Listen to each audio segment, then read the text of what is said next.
My name is Julia Gasper. I'm 29 years old. Ever since I was a little girl, I carried this vision in my heart, walking down an aisle in Venice, the city of water and light, with music echoing off the ancient stones and the smell of salt and roses in the air. It wasn't just about romance, it was about creating a day where love triumphed over everything else. When Jeff proposed to me, after 2 steady years together, I didn't even need to think. Venice. That was the dream. And Jeff, steady and kind, smiled when I told him. Then Venice it is, he said, pulling me close like the city had been waiting for us all along. It was such a sharp contrast to my past. Before Jeff, there had been Brian, my college boyfriend, the one who made me believe in forever until my younger sister Samantha decided she wanted him more. That betrayal had scarred me deeper than I admitted to anyone, but I'm getting ahead of myself. Growing up, my parents always insisted they treated Samantha and me equally. We love you both the same, they'd say, but love isn't just words, and their actions whispered a different truth. Samantha was 4 years younger than me, with the same blonde hair and blue eyes that ran in our family. But where I was studious, saving up for my own laptop, working late shifts at the cafe, Samantha was the storm-demanding, manipulative, entitled.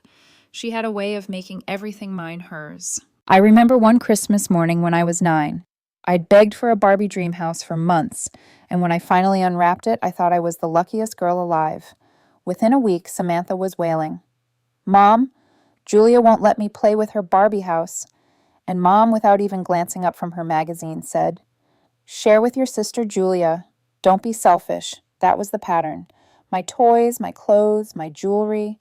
If Samantha wanted them, they somehow became hers. By high school, I was hiding anything valuable under my bed.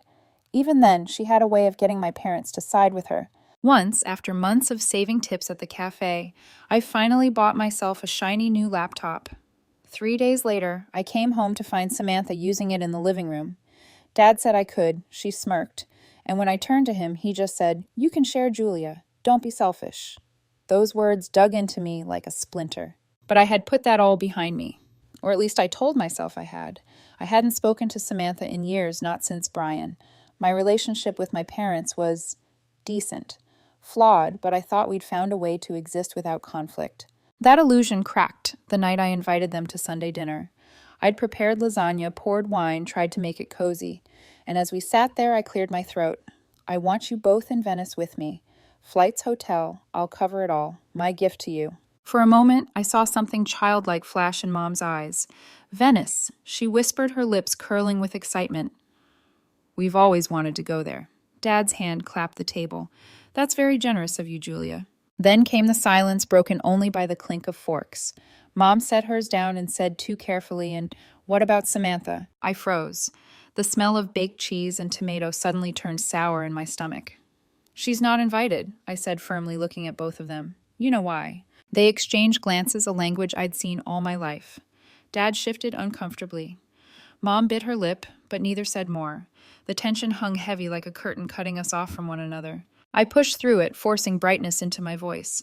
"Anyway, I'll take care of booking everything. Flights, hotel, all the details. I want it to be perfect." "Oh, don't trouble yourself with those things." Mom waved her hand, as though the thought of me handling it was beneath her. "Just send us the money, and we'll handle it. No sense in you being distracted with small things when you've got a wedding to plan."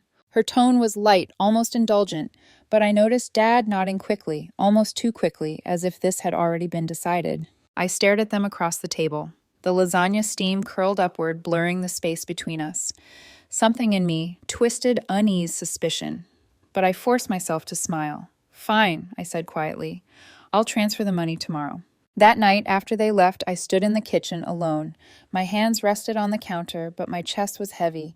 A voice in my head whispered, "You know this isn't going to end the way you hope." I shook it off, refusing to let paranoia ruin what I wanted so badly, a wedding filled with love, not drama. But as I closed the window, I caught my reflection in the glass. My eyes were darker, harder.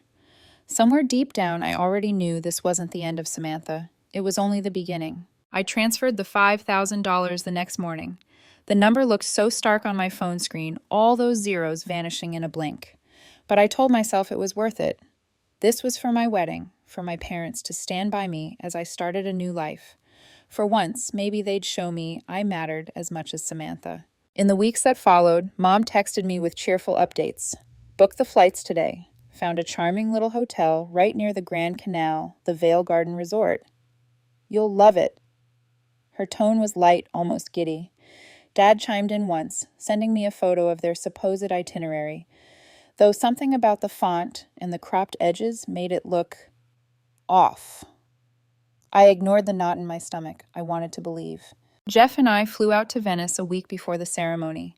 The city was everything I had dreamed, golden light bouncing off the water gondoliers, calling out in sing-song voices, narrow alleys, opening onto hidden piazzas that smelled of espresso and fresh bread.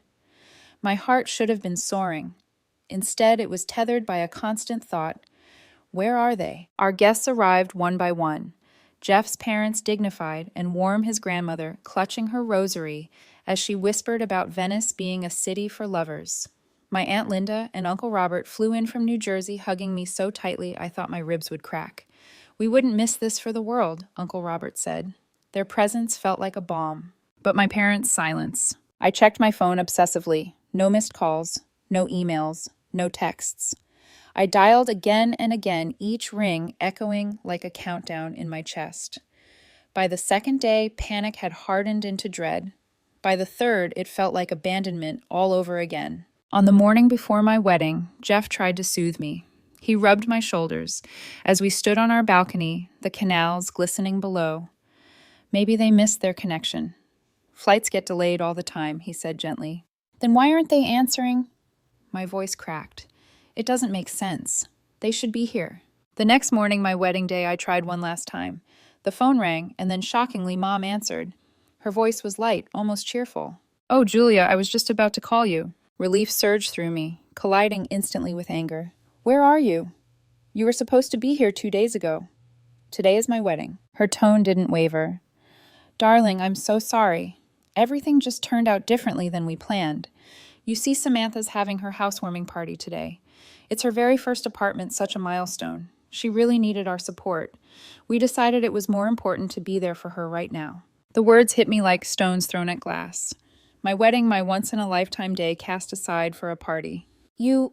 What? I whispered, my hand trembling so badly the phone almost slipped. You have to understand, Julia, she continued, as though she were explaining something reasonable. Samantha is starting a new life. She needs us. I'm starting a new life too, Mom. I'm getting married today. There was a pause, the silence loud enough to make my ears ring, and then I asked the question that had been burning in me since her first excuse. What happened to the $5,000 I sent you? Her voice shifted instantly, sharpening like a blade. Well, we had to help Samantha with her new place. We threw her a lovely party, and we bought her a huge TV. She needed it for her apartment. Try to understand, Julia. I couldn't breathe. My stomach twisted. My own parents had taken the money meant to bring them to my wedding and handed it to Samantha. My throat tightened. I can't believe you, I managed to say. Not again. Not after everything. Julia, she started, but I hung up. The sound of the call ending was final, like a door slamming shut. Jeff found me sitting on the edge of the bed, my hands shaking, mascara streaking down my cheeks. He knelt in front of me, gently lifting my chin. They're not coming, are they? They chose her over me. Again. My voice broke into a whisper. He wrapped his arms around me, steady and unyielding. Then we'll go forward without them. You still have people who love you here. You have me. And somehow I stood. My makeup artist worked miracles, erasing the traces of grief. My dress flowed around me like liquid light as I stepped into the Venetian sun. Uncle Robert offered his arm at the chapel doors. You look beautiful, kiddo, he said, his voice rough with emotion. I'd be honored to walk you down the aisle. I swallowed the lump in my throat and nodded. Thank you for being here. Inside, the music swelled. Jeff turned at the altar, his eyes shining as he saw me. For one perfect moment, the betrayal faded. The vows we exchanged were like anchors in a storm holding me steady. But as the bells rang out, over the Grand Canal, I couldn't shake the truth, echoing in my chest. My parents had made their choice, and it wasn't me. The reception that night shimmered with fairy lights strung across a historic palazzo overlooking the Grand Canal. Laughter and music spilled out into the evening air, and I forced myself to smile. I twirled in Jeff's arms, the skirt of my dress brushing against marble floors older than memory. For a few hours, I let myself believe that love could blot out the ache of absence. But the next morning, as sunlight filtered through lace curtains, reality returned in the form of glowing phone notifications. I unlocked my screen and froze. There she was, Samantha. Dozens of Instagram photos all posted during the exact hours of my wedding ceremony. My parents stood beside her in every shot, grinning like they had just won the lottery. Behind them loomed an enormous flat-screen TV, the caption dripping with venom. Thanks to my wonderful parents for this amazing gift and for always treating me like their most beloved daughter. I nearly choked on my coffee. My hand trembled so violently that the cup rattled against its saucer. It wasn't enough that they abandoned me. They had to broadcast it to rub salt into the wound in front of the world. Memories surged like floodwaters, dragging me back years. Brian. I was 19 when I brought him home for Thanksgiving. He was smart, ambitious, with that easy laugh that made everyone feel welcome. I thought I was in love. But Samantha, still in high school, had already learned how to weaponize charm. She hovered near him, brushing his arm when she laughed, appearing wherever he went. "You're imagining things," Mom had scolded when I voiced my discomfort. "Don't be paranoid, Julia." But I wasn't. 2 weeks later, Brian broke up with me. "It's not you, it's me." 3 days after that, I saw them together at the mall, her hand tucked into his, like she had won some twisted prize. When I confronted her, she didn't even flinch. "He likes me better," she said, her lips curling into that smug smile I had learned to hate. "Always has. I'm just more his type." "You don't even like him," I hissed. "You did this on purpose." "Maybe I do, maybe I don't," she shrugged. "But he's mine now." They lasted 2 months. 2 months that left me hollow. I stopped coming home. I blocked her everywhere. My parents called it a silly fight between sisters refusing to see the rot underneath. That was the moment I realized Samantha didn't just want what was mine. She wanted to ruin it to prove she could take it. Now, staring at her Instagram post, I felt that old wound reopen, raw and bleeding. The TV wasn't just furniture. It was a trophy proof that she had stolen from me again, this time with my parents cheering her on. Jeff sat beside me, sliding a plate of croissants my way. "You okay?" Wordlessly, I shoved the phone into his hands. His jaw tightened as he read. "Wow, that's deliberate." Aunt Linda leaned over from across the table, squinting at the screen. "Your sister always did have a nasty competitive streak. Remember when she convinced your friends you'd been talking behind their backs?" I nodded grimly. By senior year, most of my circle had drifted away, poisoned by her whispered lies. Uncle Robert shook his head. "And that laptop you saved for? She suddenly needed it more. I'll never forget how your folks defended her." Their words swirled around me, each memory another nail in the coffin of my childhood illusions. I pushed my chair back and stood moving to the balcony. The Venetian waterways stretched before me, gondolas sliding past tourists, snapping photos, a world spinning happily untouched by the poison of betrayal. My reflection stared back at me from the glass door, pale and hard-eyed. For years, I had told myself that Samantha couldn't hurt me anymore, that distance was protection. But she always found a way back in, and now she had stolen the one day I swore would be mine. The wind caught my veil where it hung over the chair, tugging it toward the water. I caught it just in time, my fingers tightening in the fabric. My breath came out shaky, almost a laugh. This time I whispered, voice low and certain she won't win. That night after the reception, Jeff and I wandered through the narrow Venetian streets. Lanterns glowed in shop windows, the smell of garlic and wine lingering in the air. My heels clicked against the cobblestones, each step heavy with anger I hadn't released. Jeff stopped tugging gently on my hand. "You've carried this weight long enough," he said, his voice low, steady. "Let's make new memories, ones that aren't poisoned by them." I turned to him, exhaustion flooding me. How they've already tainted everything. My wedding, our wedding. He smiled, but there was steel beneath it. "Then we make something bigger. Something so unforgettable that their betrayal shrinks into the background." I frowned. "Bigger than Venice. What if we don't stop here?" His eyes gleamed with mischief. "What if we rent a yacht and take everyone who showed up, your aunt, uncle, cousins, my family, and sail the Mediterranean 2 weeks? Sunsets, cities, laughter. Our own celebration." I stared at him, stunned. A yacht trip. It sounded impossible, extravagant. But as the idea settled in, it sparked something deep inside me. Not just joy, defiance, a declaration that I wouldn't be defined by who didn't show up, but by who did. "Can we even afford that?" I asked, half laughing, half trembling. Jeff nodded. "My bonus was bigger than I expected. And honestly, after what your parents did, I can't think of a better way to spend it." By the time we returned to our hotel, the plan had taken on a life of its own. When we told the others, their reactions were immediate and infectious. A yacht around Europe. Aunt Linda gasped, eyes sparkling. "Count us in," Uncle Robert said already, miming raising a glass. Jeff's mother smiled warmly. What a perfect way to honor the people who actually showed up for you both. Even Jeff's grandmother clapped her hands together, whispering something about adventure in my old age. The room buzzed with excitement, and for the first time since that devastating phone call, I felt light. The kind of light that comes not from forgetting, but from choosing something better. Later, when the suite had quieted, I pulled out my phone. My thumb hovered over Instagram. Jeff, half asleep beside me, cracked one eye open. "What are you doing?" "Teaching them a lesson," I murmured. I uploaded a group photo from the wedding. Me and Jeff, surrounded by his family. My aunt and uncle, my cousins. Glasses raised, laughter caught midair. I typed quickly. Excited to announce an extended celebration, renting a yacht for a 2-week journey with our favorite people. Sailing through Europe, conquering seas and memories. Setting sail in 3 days. I hit post. 30 minutes later, my phone lit up with a call. "Mom." I almost laughed. Predictable. I let it ring once before answering. "Julia."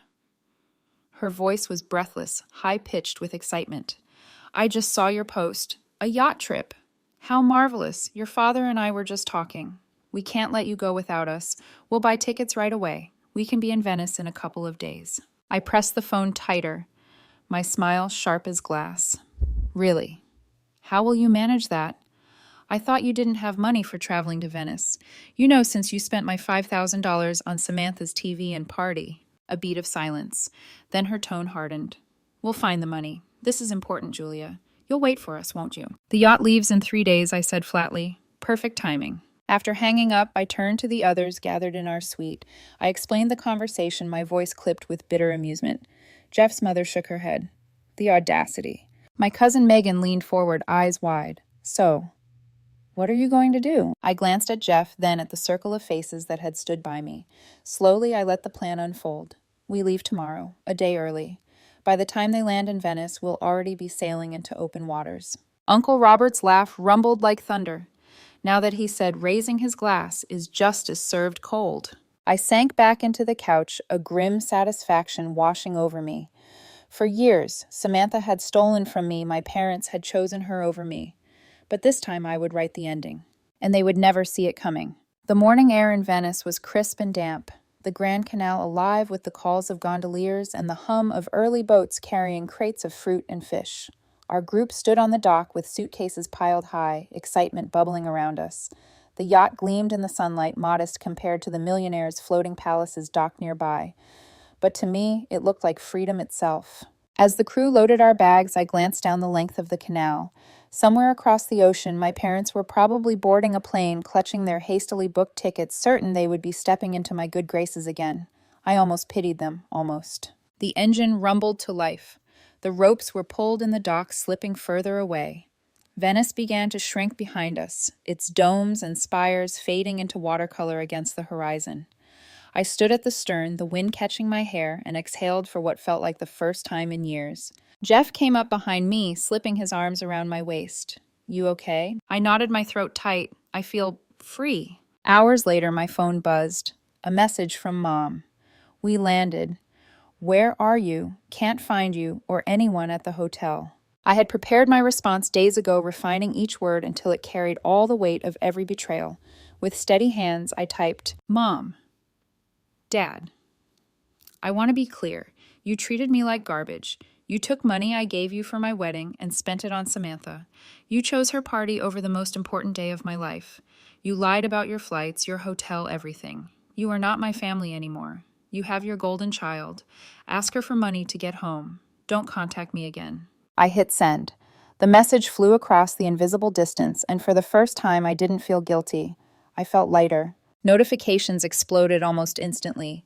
Calls, texts, desperate attempts to claw their way back into my life. "This is cruel, Julia. Heartless. We're stranded. How could you do this? We sacrificed everything for you growing up." I turned my phone over on the table screen face down. I didn't want to see their lies anymore. The yacht cut across the Adriatic, the water a jewel-toned blue beneath us. Aunt Linda leaned against the railing, sunglasses perched on her nose, calling out, "This beats Venice any day." Uncle Robert clinked his glass of Prosecco against mine. "To new beginnings, kiddo." Even Jeff's grandmother seemed 20 years younger, laughing as she told the captain stories of her youth. The sound of it all wrapped around me like music laughter that wasn't poisoned voices that didn't cut. That night, as we anchored off the Croatian coast, we gathered on the deck for dinner. The sea shimmered with reflected starlight, and the scent of grilled fish filled the air. Jeff's father raised a toast. "To family," he said simply. "The kind you choose, not just the kind you're given." Glasses clinked the moment suspended in warmth. I swallowed hard, the lump in my throat, both grief and gratitude. Later, lying in our small cabin, I finally turned my phone back on. 15 missed calls, 23 unread messages. I scrolled through a few. "You'll regret this. We're your parents, you owe us. Samantha is furious with you." A bitter laugh escaped me. Samantha furious? Good. For once she wasn't the one holding the cards. I powered the phone off again and set it aside. The sea rocked us gently like a lullaby. Jeff kissed my forehead. "You did the right thing," he whispered. "I know," I said softly. And for the first time in my life, I truly believed it. By the third day at sea, the storm inside me had quieted.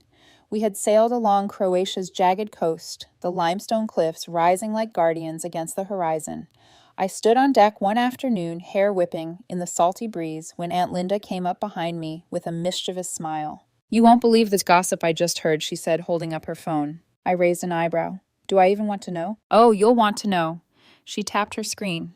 "My friend Carol, you know your mother's sister. She says your parents are telling everyone back home that you abandoned them in Venice. That you're ungrateful, heartless, that they sacrificed everything for you." I almost laughed. Of course they were playing the victim card. "Let them talk," I said, my voice flat but calm. "The people who matter already know the truth." But Aunt Linda's eyes twinkled. "Oh, it gets better. Apparently, after maxing out their credit cards to get home, they told Samantha they couldn't keep paying for her apartment anymore." I froze. "What?" She grinned. "So guess who moved back in with them, Golden Child herself. And from what I hear, she's turned their house upside down. Clothes everywhere, demanding they cook her favorite meals, refusing to help with bills. Carol says your parents look like they've aged 10 years in 2 weeks. The image burst out of me in a laugh I hadn't expected. For years, I had watched them worship at the altar of Samantha, indulging every whim, and now their idol was their punishment. Jeff, overhearing, came over with a glass of wine. Sounds like karma, finally RSV'd. We clinked glasses, the bitter sweetness of it sitting warm in my chest. Weeks later, back home in our apartment, I'd nearly pushed the entire saga to the back of my mind. Life with Jeff had settled into a rhythm, quiet breakfasts together, planning our careers, the comforting normalcy of married life. But then my phone rang. The name flashing across the screen made my stomach flip. Samantha. Against my better judgment, I answered. Her voice came through familiar and grating. "Julia, I need to talk to you." I said nothing, waiting. "Mom and Dad have treated both of us like trash." She started, her tone dripping with practiced self-pity. "They cut me off completely. I'm stuck living with them again, and it's unbearable. You know how controlling they are. I need help, just enough money to get my own place, until I find a job." My laugh was sharp, humorless. "Let me get this straight. You helped them bail on my wedding. You gloated about the TV they bought with my money. And now you want me to bail you out. That's all in the past," she said quickly, her voice tightening. "You're my sister. Family should help family." I nearly dropped the phone from how hard my hand was shaking, not from temptation, but from rage. "You've spent your whole life taking from me," I snapped. "My toys, my clothes, my laptop, my friends, my boyfriend. And now you want my money? No, not anymore." Her tone turned shrill, defensive. "You're being selfish, Julia. Cruel. Do you really want me to suffer like this?" I took a deep breath, my decision solid as stone. "Yes, because you've made me suffer enough. Whatever happens to you now, you've earned it." There was silence on the other end. For a moment, I imagined her face, lips pursed, eyes wide, unable to comprehend a world where I didn't give in. The silence broke with venom. "You'll regret this." I hung up, the click of disconnection echoing in the quiet room. My hands trembled, but this time not from weakness, from release. For the first time in my life, I hadn't let her win. After I hung up, the silence in the apartment was almost deafening. My chest rose and fell in shallow bursts, adrenaline still buzzing through me. Years of swallowed words had finally erupted in one conversation, and it felt like slamming a door that had been left open far too long. Jeff found me sitting on the couch phone, still clutched in my hand. "Everything okay?" he asked, easing down beside me. I told him everything: Samantha's desperate plea, her claims of being mistreated, her demand for money. When I finished, his eyebrows arched low. He whistled softly. The nerve of that woman. I sank back into the cushions, a strange mix of exhaustion and relief flooding me. I think I'm finally done with all of them. Mom, Dad, Samantha, every toxic cycle. Jeff's hand slid into mine, grounding me. "You've given them more chances than they ever deserved. It's okay to close that door. You're not losing family, Julia. You're keeping your peace." That night, we cooked dinner together in our kitchen, chopping vegetables and clinking pans, the aroma of garlic filling the air. It was so simple, so ordinary, but that ordinariness felt like a gift. We ate at the table by the window, the city skyline glowing outside, and I realized I wasn't mourning anymore. I was beginning. Later, as I scrolled through my phone, I saw that Jeff's mother had posted photos from our yacht trip. Sun-drenched afternoons on deck dinners by candlelight, laughter frozen midair. The comments section filled with friends and relatives gushing about the adventure, about the joy radiating from every frame. I smiled and set my phone aside. I didn't care if my parents saw it. I didn't care if Samantha seethed in her childhood bedroom. Their opinions no longer had power over me. Weeks passed. Aunt Linda called. With her usual updates, some juicy, some trivial. One day she laughed so hard she could barely get the words out. "Apparently Samantha gave your parents an ultimatum. Either they pay for her apartment again, or she's staying with them forever. And guess what? She's still there treating their house like her personal kingdom." I shook my head, smiling wryly. For years, I had watched my parents enable her selfishness. Now they were drowning in it. Maybe that was the only justice I'd ever get, not the kind I delivered, but the kind life handed them. One evening, Jeff and I sat on our balcony, a blanket draped across our laps, the night air cool against our skin. He handed me a glass of wine and leaned back, eyes soft. "Penny for your thoughts." I looked out at the skyline lights flickering like stars. I was just thinking about family, how it's supposed to be unconditional, but it never really was with them. With you, with your family, with Aunt Linda and Uncle Robert, I finally know what safe feels like. He slipped an arm around me, kissing the top of my head. Family should be a harbor, not a storm. I leaned into him, letting the truth of that sink deep into my bones. For so long I had tried to win love that was always withheld to prove my worth to people determined not to see it. But now I didn't have to prove anything. The harbor was here, with Jeff, with the people who chose me time and again. And as the city lights shimmered across the night, I knew I was free.